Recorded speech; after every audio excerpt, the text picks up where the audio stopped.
मला आजकाल तुझ्या बरोबर राहावंसं नाही वाटत. त्यामुळे इट्स बेटर की तू हे घर सोडून निघून जावंस. यांनी मला त्या दिवशी माझ्या घरातनं जायला सांगितलं होतं,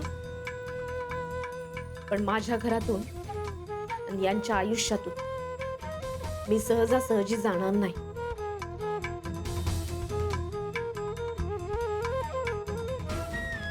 महादेव भाऊ, राधिका ताई, तुम्ही इथे? कसे आहात? मी ठीक आहे. तुम्ही? अगं ही राधिका तर परत आली. मी तर असं ऐकलंय की हिच्या नवऱ्याने कोणी दुसरीच मुलगी आणून ठेवली आहे घरात. मग ही कशासाठी येते पुन्हा पुन्हा? हो ना.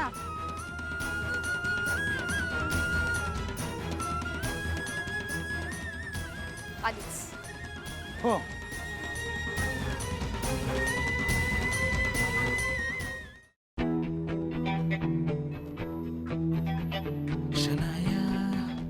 वर राधिका, आता तुझा या घरातला आणि गॅरीच्या आयुष्यातला रोल संपलाय. आता तुझी इथे एंट्री कायमची बंद आहे. हा, आता कोण आलंय?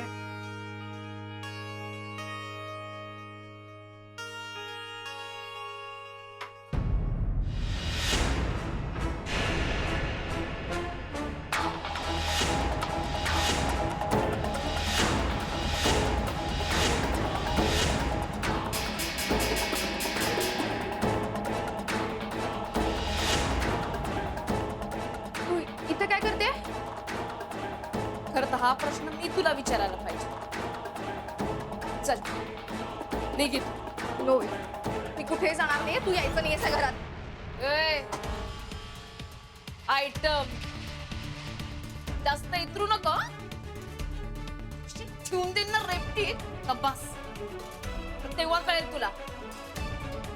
चल निघ. नो वे, तू नाही यायचं याच्या घरात.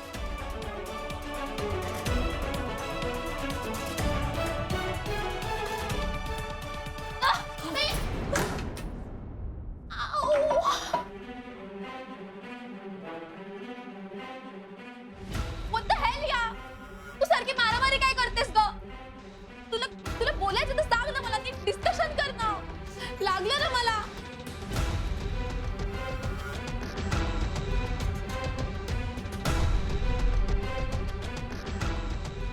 डिस्कशन. हा, डिस्कशन तू केलं होतं का ग? ए डिस्कशन.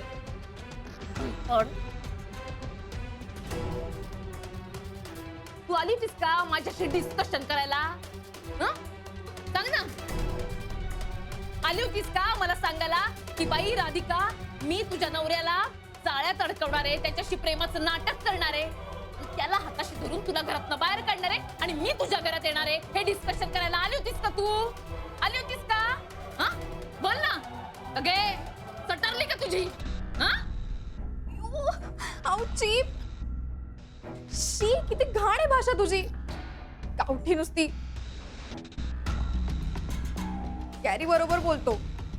शी दिसते कसे ते केस. यू,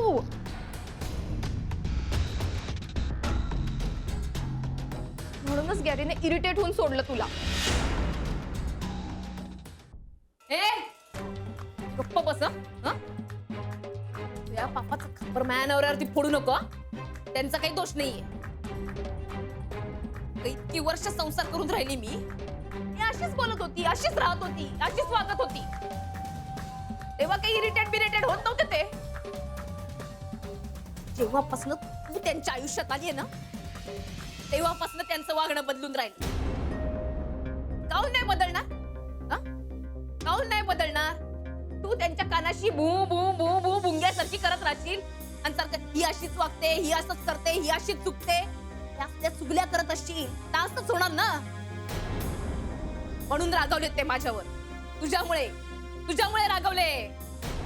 माझ्यामुळे? दिस इज रिडिक्युलस. तुला खरंच काहीच कळत नाही का? तू तुझ्या नवऱ्याला सांभाळू शकली नाहीस म्हणून माझ्यावर आरोप करतेस आता? कोणावर करू? कोणावर करू? सांग ना, कोणावरती आरोप करू? कोण? I mean seriously, look at you. एखाद्या मल्टीनॅशनल कंपनीच्या माणसाची बायको शोधतेस तरी का तू? हे मल्टीनॅशनल अगं मल्टीनॅशनलच काय तू कुणाची बायको होण्याच्याही लायकीची नाही कारण बायको म्हणजे काय राहतं ना हे तुला माहितीच नाही नुसतं फॅशनेबल कपडे घालून तोंडाला रंग लावून नवऱ्याच्या हातात हात घालून त्याच्या पैशावरती चेंज करणारी असते याशी नाही राहत बायको बायको म्हणजे काय त्याच्या आयुष्याची त्याच्या संसाराची त्याच्या घराची जबाबदारी स्वीकारणारी त्याची नाती जपणारी त्याच्या संसारात खांद्याला खांदा मिळवून चालणारी ती राहते बायको तुझ्यासारखी मतलबी पोटी कोणाची बायको होऊच शकत नाही मग तू झालीस ना आदर्श बायको काय मिळालं तुला no seriously face the fact and tell me आत्ता या घरात कोण आहे तू की मी मग काय झालं बोल ना काय झालं काही झालं ना तर हे घर माझं आहे हा संसार माझा आहे इथली प्रत्येक वस्तू काडी काडी जमा करून केलंय मी हे सगळं ही सगळी भांडी कुंडी माझी आहेत हे बघ बघ याच्यावरती माझं नाव आहे हे टेबल माझं आहे हा सोफा माझा आहे हा टीव्ही माझा आहे मी विकत आणलंय सगळं हे सगळं मी माझ्या हाताने बनवलंय हे सगळं सगळं माझं आहे मला बोलून राहिली मी या घरात येऊ शकत नाही अगं खरं तर तुला इथे यायचा काहीच अधिकार नाही इथे काय आहे तुझं सांग ना काय आहे तुझं काहून आलीस माझ्या संसारात काय बिघडवलंय मी तुझं बोल ना बोल अगं हे सगळे प्रश्न तू मला का विचारतेस मला का सांगतेस हे सगळं तुझ्या नवऱ्याची चॉईस आहे ना मी त्याने आणलंय ना मला इकडे त्याला विचारता हे सगळं तू तुझी गॅरीची चॉईस एकदम राईट आहे मी तुझ्यापेक्षा कित्येक जास्त पटीने स्मार्ट आहे हुशार आहे इंटेलिजंट आहे शिकलेली आहे हाय सोसायटीतली आहे तुझ्यात काय आहे का यातलं यापैकी तुझ्यात काहीच नाहीये पावडर एक नंबरची काय काय आऊ काय बोलली आहो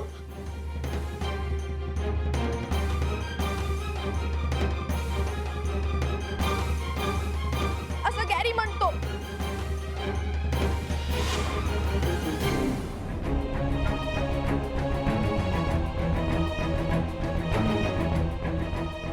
सगळं विसरूनच गेले तर प्रेम आपुलकी आजकालच्या जगाच्या सगळ्या गोष्टींना शून्य किंमत असते ऐशोआरामात जगायचं असेल ना तर माझ्यासारखंच जगावं लागतं वय काय का तुझं हा काल परवापर्यंत आई बापा बरोबर हात धरून शाळेत जात असशील तू आणि मला शहाणपणा शिकवून राहिली हे बघ तुझ्यापेक्षा 10 पावसाळे तरी जास्त पाहिले असतील ना मी चन्या तू हे जे काही करून राहिली ना त्याचे परिणाम वाईट होतील बरं म्हणून अजूनही शांतपणे सांगून राहिली मी तुला बऱ्या बोलानं तू तुझा बोरिया बिस्तारा उचल आणि निघ नो मी या घरातून जाणार नाही चन्या माझं सटकवू नको डोकं नाही तर झिंजा उपटीन तुझ्या